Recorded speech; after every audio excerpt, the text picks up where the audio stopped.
everybody and welcome to Astro Tap, the place where we use astrology to tap into your destiny. So today we're going to talk about the rising sign, and the rising sign can also be called the Ascendant. So bear this in mind when you're checking out your own birth chart, and also if you hear me switching from rising sign to Ascendant in this video, because I have a tendency to do that, it means the same thing. So the rising sign is a sign that was rising on the western horizon at the moment you were born, and I specify it's the moment you were born. So to know your rising sign, you need your time of birth and your place of birth, and it's so important to get these accurate because the rising sign changes approximately every 2 hours. So when you were born and you took in that first breath, you were breathing in the qualities of that rising sign. It's your first impressions of the world. And whatever sign your rising sign falls in was the energy you felt when you first became a human being. So the rising sign is how you see the world. So it's the filter that you see the world through. It's the best way you know how to navigate your life. And as we know, life is a mirror. So the energy that you put out is the energy that you get back. So your rising sign is also the way that you appear to other people. Now, the rising sign is so important in your birth chart because the rising sign really is the door into your reality, and it's also the doors into each house in your natal birth chart. So for instance, first house, rising sign, first door, you. The way you navigate the world and the way that you appear to others. Second house, your value systems. What in life do you need to feel secure and to feel stable? Third house, your mindset, your communication, and so on and so on. But to build up this house system and understand your birth chart at a personal level, this rising sign builds up the rest of your birth chart. And because the rising sign has a lot to do with your first impressions, it has a lot to do with your first steps in life. So it can also indicate the energy around your childhood. And the rising sign can also indicate your physical appearance. So a lot of people will hold physical traits from their rising sign, and this makes it so much easier for people to guess your rising sign before they actually guess like your sun sign or your moon sign or your Venus sign, because the rising sign really guards those more intimate placements. The rising sign can also indicate the energy around your birth, so your journey down the birth canal, and the rising sign can also indicate the way that you rise every morning, so the way that you wake up. Because when you open your eyes in the morning, a new day is born. So a lot can be said about somebody's morning routine when you look at their rising sign. Now, another thing to take into consideration is the planet that rules your rising sign. So for instance, if you're an Aries rising, Mars is the planet that rules your rising sign. And whatever planet rules your rising sign is actually your whole chart ruler. So every house will have a little aspect of this Mars energy. Now, we're not really going to go into this in this video, but I will tell you each planet that rules each sign, and I will do a future video on this. Another thing to take into consideration is if you have your birth chart handy, check whether you have any planets conjunct your ascendant. Now, a conjunct means any planets 10 degrees away from your ascendant. I'll pop a chart example up here or here. And as you can see in this chart, it is my chart because I am a prime example for this, because as you can see, I have Uranus conjunct the ascendant, Neptune conjunct the ascendant, the moon conjunct the ascendant, and the north node conjunct the ascendant. Now, any planets that are conjunct the ascendant in the 12th house, you will have some past life connection to those planets and those energies. So for instance, my persona will be very Capricorn-esque, so Saturn-like, Neptune-like, and Uranian-like. So it's a bit of a mixed bag there. And any planets underneath, you will have those traits, but they will be less seen and more personal to you. Again, I will do a future video on this just to explain this a bit better, but it is something to check out. And if you do find that you have any planets conjunct your ascendant, check the sign that goes with each planet, and you can also watch the video for that sign as well. So in this video, I will go through your general traits, your physical appearance regarding your rising sign, your journey down the birth canal. I will try and predict that. Maybe you want to chat to your mum or something to find out the deets, and how you rise and shine each morning. But first, I will be showing you a few celebrities which share your rising sign, just so that you have some examples. And I've chosen reality TV stars because the rising sign is that first sign that people are going to see when they meet you. And as mentioned, you are hiding your more intimate chart placements behind that rising sign. So when you're a reality TV star, you are probably going to show the traits of your rising sign before you get to the nitty gritty, like the moon sign. So you may see someone's moon sign if they get triggered, but day to day when they've got a camera in their face, you're gonna see their rising sign. Hey Cancer risings and ascendants, let's have a look at the reality TV stars which share your rising sign. So we have Jonathan Cheban from Keeping Up with the Kardashians, Gaz Bead or Gaz Beady from Geordie Shore, and Tyra Banks from America's Next Top Model. I hope you don't mind me using Tyra. I mean, obviously we all know she is a amazing supermodel, but she hosts America's Top Model, so I thought that's a great example for you. And everyone knows who Tyra Banks is, and I actually know who Tyra Banks is because I don't know who Jonathan Cheban is or Gaz Beady or Bede, whatever his name is. So Cancer risings, you are a water sign, so you tend to go through life feeling your way through everything. I am in this relationship because it feels like love. I'm in this job because it feels right. Like everything is feeling. Your rising sign is ruled by the moon, which also means that the moon rules your whole chart. So every aspect of your life will have the flavor of the moon.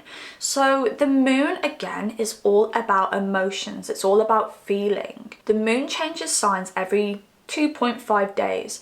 So you actually may be someone who is quite changeable. So you could be known for changeable moods, but also changing your mind a lot about things. And you are a cardinal sign, so that means you don't have any problem burning something to the ground and starting something new.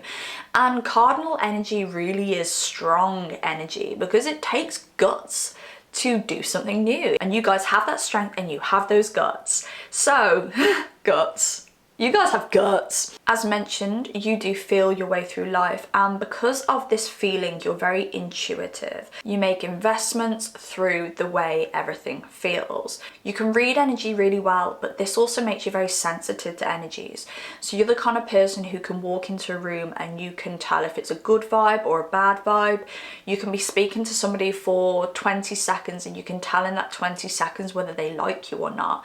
This can be quite stressful for you at times because you know things that you shouldn't know, and it can make you feel uncomfortable if you are getting the impression that somebody isn't too keen on you, or that the room has a very negative vibe, maybe because someone had an argument before they turned up to the party. Like, you're gonna know that. Now, this ability to read energies may have started in your childhood.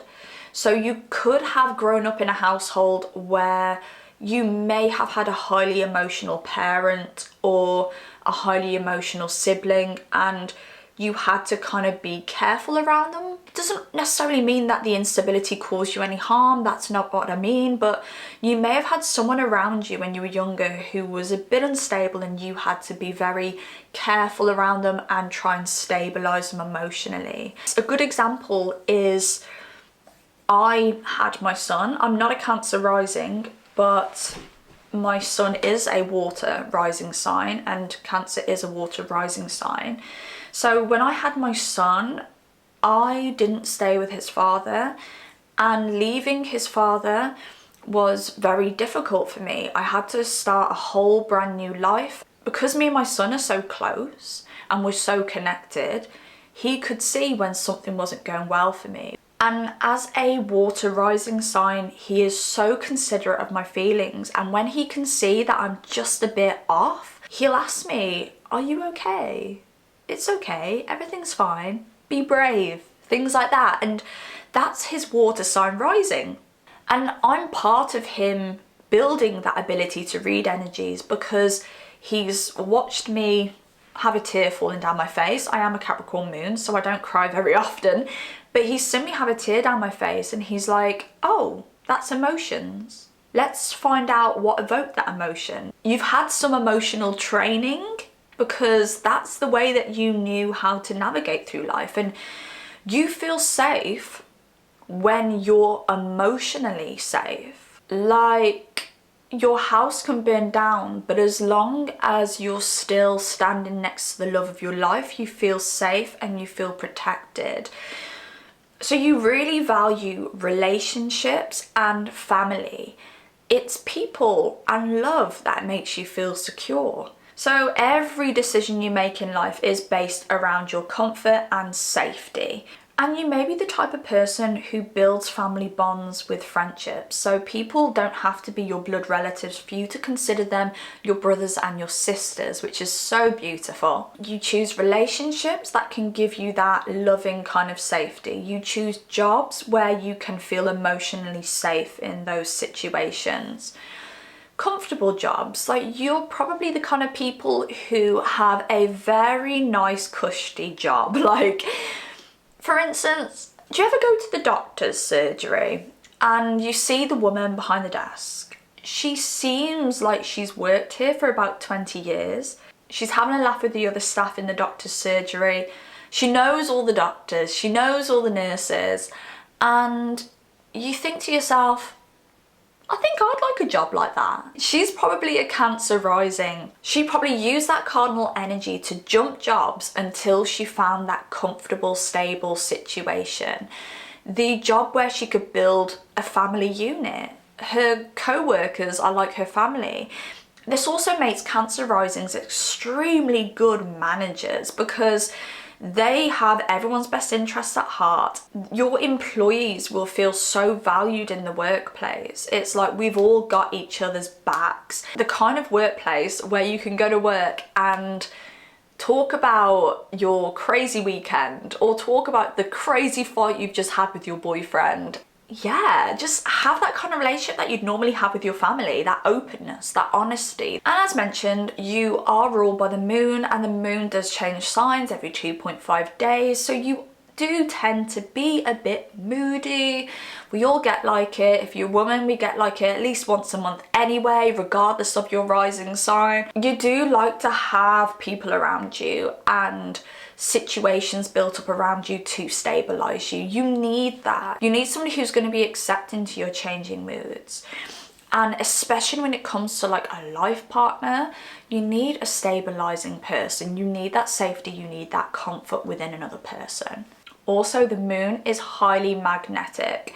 So you may be very sexually magnetic, but in a nurturing way. So when I think of Cancer risings, and we're going into appearance here, and I'm going to get into appearance further along in the video, I can imagine you looking really nurturing, so quite large breasted, because the moon actually represents the mother in the birth chart, and you are like that kind of comforting sexual magnetism. Someone wants to sleep with you and they want to be nurtured by you, and then they want to wife you. And the same with males, you know, people want to sleep with you, they want to be nurtured by you, then they want you to be their husband. Like, you are wifey husband kind of placements. People just feel nurtured when they're around you, and friends may feel that way as well. You are natural counsellors because of this as well, because you have that deep understanding of emotion. You counsel your friends. They literally look to you like you're a parent. Also, because of this crazy magnetism that you do have the ability to manifest. So you may actually find a lot of opportunities turn up in your life. Comment down below if you agree with this, because I do feel like Cancer risings have the ability to manifest. Now, if you're Cancer rising with a negative outlook, you may actually manifest negative things. And this whole manifestation game is relevant to us all. We all have the ability to manifest, but a Cancer rising, because of that moon's magnetism, you have the ability to quick manifest. So whatever you think about and whatever you work towards is going to be quickly magnetized towards you. That's why it's really important to stay positive as a Cancer rising and understand your manifestation power. And if you're Cancer rising and you don't know about manifestation or you don't practice it, I definitely recommend looking into it because you will be a pro. Now, Cancer risings don't like confrontations because they are ruled by the crab. So the crab is the glyph for Cancer. So they do tend to sidestep situations. So Cancer risings, to save having to actually show their inner feelings and all their guts and stuff, they may just ghost instead. So I would suggest, like, don't upset a Cancer rising because they may just like step out of your life. And if you do have a Cancer rising in your life, or if you are a Cancer rising watching this, you're so beneficial to have. Like, you are a gem of a friend, gem of a sister, gem of a brother, gem of a husband, gem of a wife, and so on and so on. Because whatever comfort you bring to yourself, you want to bring that comfort to other people. And this makes you natural nurturers, natural comforters, and natural healers. So the appearance of a Cancer rising. Now, because of that moon influence, you may have very round, bright, luminous eyes. You may be all about those eyes, and also you may have a round face. So people may call you football head, but it's not the football. You can say, no, I've not got a football head, I've got a moon head. And again, it's going to be like a luminous kind of complexion. Even if you are a darker skin tone, you may have a shiny, luminous, more pale aspect to your face, maybe even a blue kind of skin tone. I have Cancer conjunct my Ascendant, so I do have Cancer rising features, as you can see, moon eyes. I don't have the round face, but I do have that luminous complexion. I have a very pale face compared to my skin tone on my body. But because of this paler, luminous kind of complexion, you do tend to have very nice skin, like porcelain skin. And this tends to make you look really young for your age and youthful. Your face is very pleasant to look at. It's comforting to look at. And when it comes to your body, you may have those curves, like those motherly, fatherly kind of curves, like the mom bod or the dad bod, like the big breasts, or like for the man, like the big thighs and the big buttocks. You just look like you can nurture, and people are really attracted to that. So when it comes to the birth, your situ down the birth canal, it could have been a very emotionally intense time for your mother. Because of your magnetism and your intuitive nature, you could have had a very strong relationship with your mother even before you were born. Like, your mom just knew what your personality was like before you were born. Like, I know I'm having a girl, and I know that she's going to be funny and quirky and caring. Because of that connection with you, you and your mother were intuitively connected when it came to giving birth. So your mom may have been very instinctual with the birth. Like, your mom's labour may have started, but she may have been very adamant that she wasn't ready to go to hospital. Yes, my labour has started, but I know this baby is going to come out in 12 hours time. So I'll go to the hospital in 5 hours time, for instance. Like, the doctors may have said, we need to do this test on you. We need to check how dilated you are. And your mom may have been like, no, I know I'm not ready yet. I know I'm not ready to give birth, because she was connected to you. You were intuitively telling her, I'm not coming out yet. Relax, do your makeup, do your hair, dress the Christmas tree. That's what I did when I was in labour. I was like, right, let's do the Christmas tree. And when I had my son, I chose a home birth. And this is something that a Cancer rising's mother may have chosen herself. So you could have been birthed in your home. And because of the intuitive connection between your mother and yourself, she may have felt very comfortable at home, or more comfortable at home than in the hospital. Now, because the moon is such a changeable planet, whatever sign the moon was in when you were born would have been the indicating factors to your journey down the birth canal. So for instance, if you are a Cancer rising but you're a Scorpio moon, you may have had a Scorpio kind of birth. This is indicative for Cancer risings because you have the moon ruling your planet. So it is really hard to predict your journey down the birth canal, but I can expect that your mom had quite a natural birth. I feel like you probably came down the birth canal whenever the hell you felt like it. And again, like, your mom expected you to come down the birth canal at that moment because you were connected. You and your mom were in sync, and you were just like, I'm coming now. So when you rise and shine in the morning, because of your connection to the moon and your feelings, you need to rise whenever you feel like it. I can imagine an alarm isn't an issue, but you don't really like to wake up with an alarm. I do feel like if you are a risky Cancer rising, you may not even need to set an alarm. Like, you may intuitively wake up at the time where you know you need to wake up. So if you have an alarm set for 7:30, you'll wake up at 7:28. So you have a strong body clock, and you intuitively know how much sleep you need as well. So you need as much sleep as the energy you exert. I can imagine, because you're ruled by the moon, your sleep will change frequently depending on whatever sign the moon is in. So for instance, last night I woke up about 5 times to go to the toilet, and I thought to myself, are we having a Gemini moon? Because Gemini is very scatty, and Geminis are known to wake up a lot in the night. And then I went to the toilet with my phone and I checked, and yes, we were in a Gemini moon phase. So you may have changeable sleep patterns due to wherever the moon is in the sky. And each morning routine is different due to your feelings. If you're feeling happy, you may have a very swift morning routine, but if you wake up feeling sad, just say you're having a fallout with the boyf, you may be very slow in your routine and end up being late for work. You really do need to just go with how you feel. And it's so important as a Cancer rising that you don't force a routine upon yourself, because if you force a routine upon yourself, you're gonna feel a bit restricted, and you may sleep way more in winter than you do in summer, because in winter the moon is out for longer, so you'll feel sleepy when the moon comes out, and you will feel like waking up when the moon goes down. And then in summer you may get about 6 hours sleep because as soon as the sun comes up, you're up. Because Cancer rising is ruled by the moon, you may have a nighttime chart. And to find this out, you just look at your birth chart and just see where the sun is. If the sun is above your ascendant and descendant, so the top half of the chart, you have a daytime chart. And if the sun is underneath the ascendant and the descendant, so the bottom half of the chart, you have a nighttime chart. So that is your rising sign, and I hope you found this video to be interesting and informative. If you resonate, please comment down below and drop me a like if you like this video. If you want to see more content like this, please subscribe, because I would love to see more of you, and I shall see you next time. Bye.